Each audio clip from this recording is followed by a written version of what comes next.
DAP di ammonium phosphate किसानों द्वारा उपयोग किए जाने वाले सबसे महत्वपूर्ण उर्वरकों में से एक है। यह फसलों को नाइट्रोजन और फास्फोरस प्रदान करता है, जो जड़ों के विकास, फसल की प्रारंभिक वृद्धि, फूल आने और उपज निर्माण के लिए अत्यंत आवश्यक है। अपनी प्रभावशीलता के कारण डीएपी भारतीय कृषि में सबसे अधिक उपयोग किए जाने वाले उर्वरकों में से एक बन गया है। लेकिन डीएपी एक महंगा कृषि निवेश भी है, इसलिए इसकी प्रत्येक बोरी का उपयोग सोच समझकर और केवल आवश्यकता के अनुसार ही किया जाना चाहिए। आइए याद रखें कि हम केवल स्वादिष्ट भोजन खाकर स्वस्थ नहीं रह सकते। हमारे शरीर को संतुलित आहार की आवश्यकता होती है।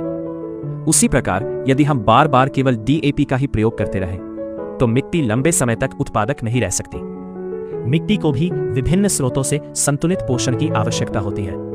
सामान्यतः डीएपी के माध्यम से दी गई फास्फोरस की मात्रा का केवल 20 से 30% भाग ही पहली फसल द्वारा उपयोग किया जाता है। शेष 70 से 80% फास्फोरस मिट्टी में स्थिर फिक्स हो जाता है। क्षारीय मिट्टियों में यह कैल्शियम फॉस्फेट तथा अम्लीय मिट्टियों में आयरन या एल्यूमिनियम फॉस्फेट के रूप में बदल जाता है। सरल शब्दों में कहें तो यदि फसल की आवश्यकता से अधिक फास्फोरस डाला जाता है तो उसका बड़ा हिस्सा मिट्टी में ही बंद रह जाता है।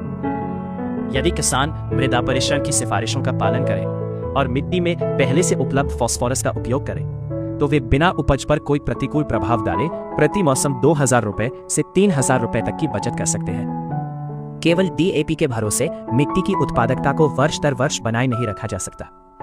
लगातार केवल डीएपी पर निर्भर रहने से पोषक तत्वों का असंतुलन, सूक्ष्म पोषक तत्वों की कमी तथा अंततः मिट्टी की थकान, सॉइल फटीग जैसी समस्याएं उत्पन्न हो सकती है।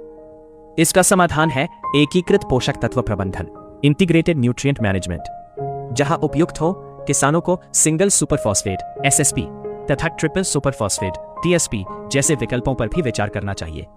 लंबी अवधि और बहुवर्षीय फसलों में रॉक फॉस्फेट तथा फॉस्फेट घुलनशील सूक्ष्म जीवों का उपयोग फास्फोरस का एक टिकाऊ स्रोत प्रदान कर सकता है। यदि मिट्टी में फास्फोरस का स्तर पहले से ही अधिक है तो हर मौसम में फास्फोरस डालने की आवश्यकता नहीं होती। ऐसी स्थिति में किसान इसकी मात्रा कम कर सकते हैं। 2 मौसमों में केवल एक बार फास्फोरस का प्रयोग कर सकते हैं अथवा एक फसल में फास्फोरस का प्रयोग छोड़ सकते हैं, बिना उपज पर कोई प्रतिकूल प्रभाव डाले। आइए याद रखें कि डीएपी और फास्फोरस के अन्य स्रोतों का विवेकपूर्ण उपयोग करके हम खेती की लागत कम कर सकते हैं, उर्वरकों की उपयोग दक्षता बढ़ा सकते हैं, मिट्टी की उर्वरता बनाए रख सकते हैं और टिकाऊ कृषि उत्पादन सुनिश्चित कर सकते हैं। डीएपी बचाएं, मिट्टी बचाएं।